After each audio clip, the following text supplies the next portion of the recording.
The Pahalgam terror attack in Kashmir shows striking similarities to Hamas tactics used in Israel.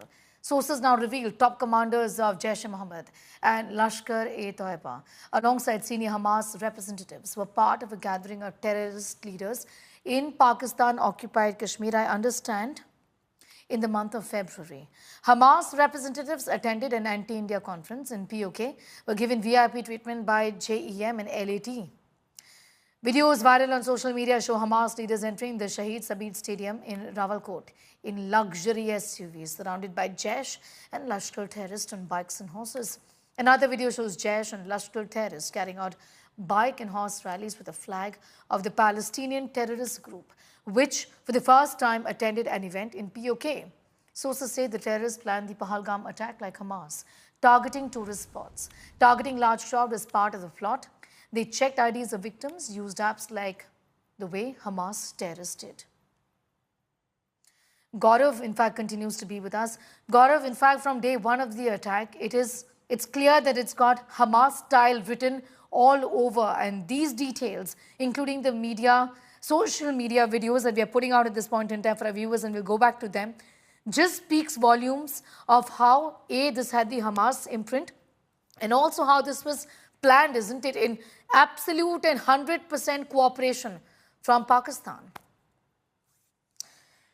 You're absolutely right. In fact, when I was covering the Hamas terror attack in Israel after the 7th of October 2023 attacks, it was very clear. 7th October, this attack happened. 8th of October, we were reporting from Israel. And at that Dream Music Film Festival, there were hundreds and hundreds of young Israelis celebrating a vacation.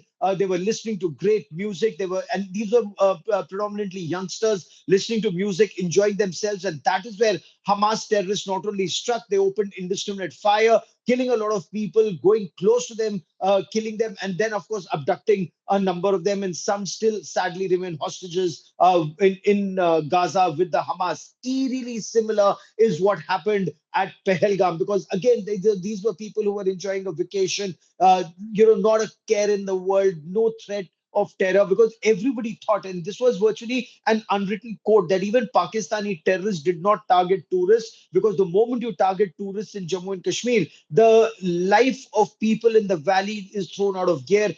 These are the months, April, May, June, July, August, September, October, that they make money from tourism and then live through the winter. So terrorists, even when they strike in summers, it's almost never a tourist. There have been instances in the past that tourists have been attacked, but by and large, they aren't, and not at this scale. And this was the most horrific attack after 26/11. The fact that these Pakistani terrorists, they came close to every individual, asked for their identity cards, sought their names, asked them to recite the kalma, and in case they were not Muslim, in case they couldn't recite a kalma, they were shot at point blank range. When you see some of those visuals, and I'm sorry, they're so horrifying that we can't even show them to our viewers, killed at point blank range. You can almost see gunshot residue, on their foreheads, on their temple, on their heads, the manner in which they've been killed by these Pakistani terrorists in cold blood.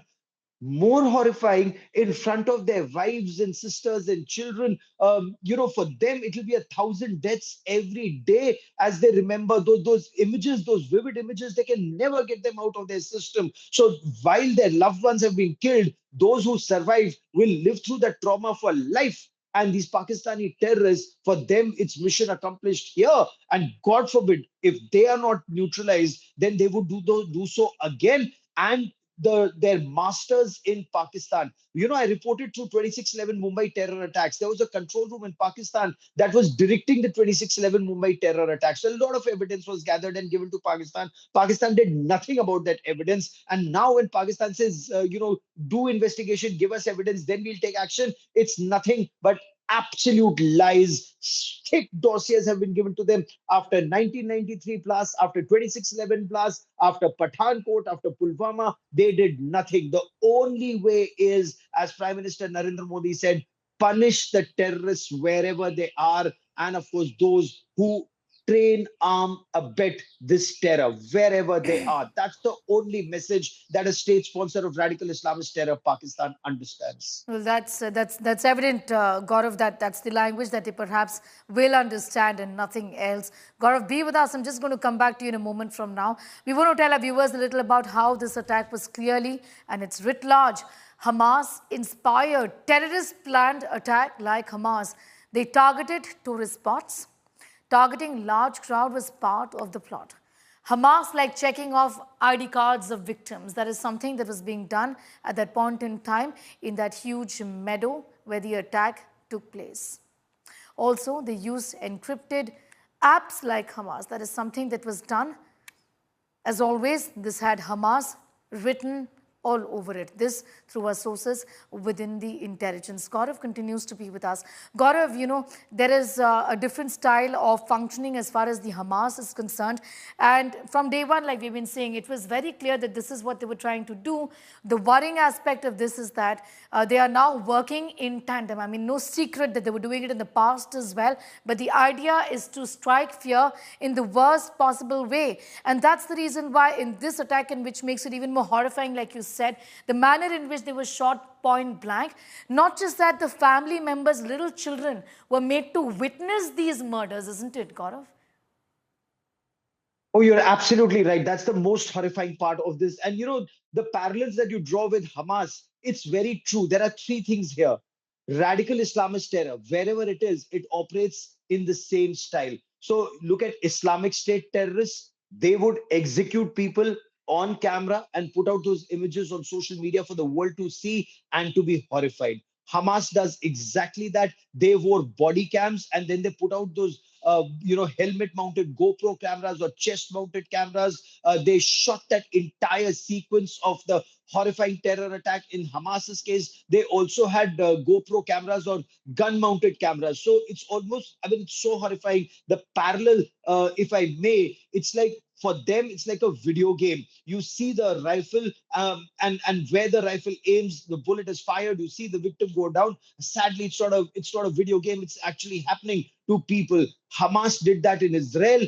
These Lashkar-e-Toiba terrorists, these radical Islamist terrorists are the same world over. These Lashkar-e-Toiba terrorists were doing just the same here. Sources telling India Today that they wore body cams, and not the first time that they've worn body cams. Remember south of Pir Panjal when they targeted a military convoy?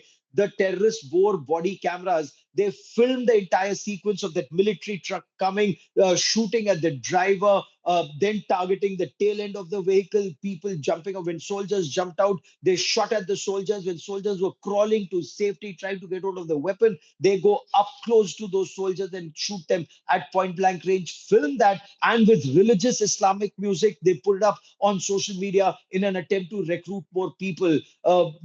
It's standard operating procedure with Islamist terrorists, whether it's Islamic State, whether it's Hamas or Lashkar-e-Toiba or Jaish-e-Mohammed, even though some of them may want to go with secular names like the Resistance Front. It's nothing but Lashkar-e-Toiba, Jaish-e-Mohammed, trained, armed, and backed by Pakistan's notorious spy agency, the ISI. They film it, they put it on social media in an effort to recruit more terrorists. That's their modus operandi, whether it's in Gaza or in Pakistan.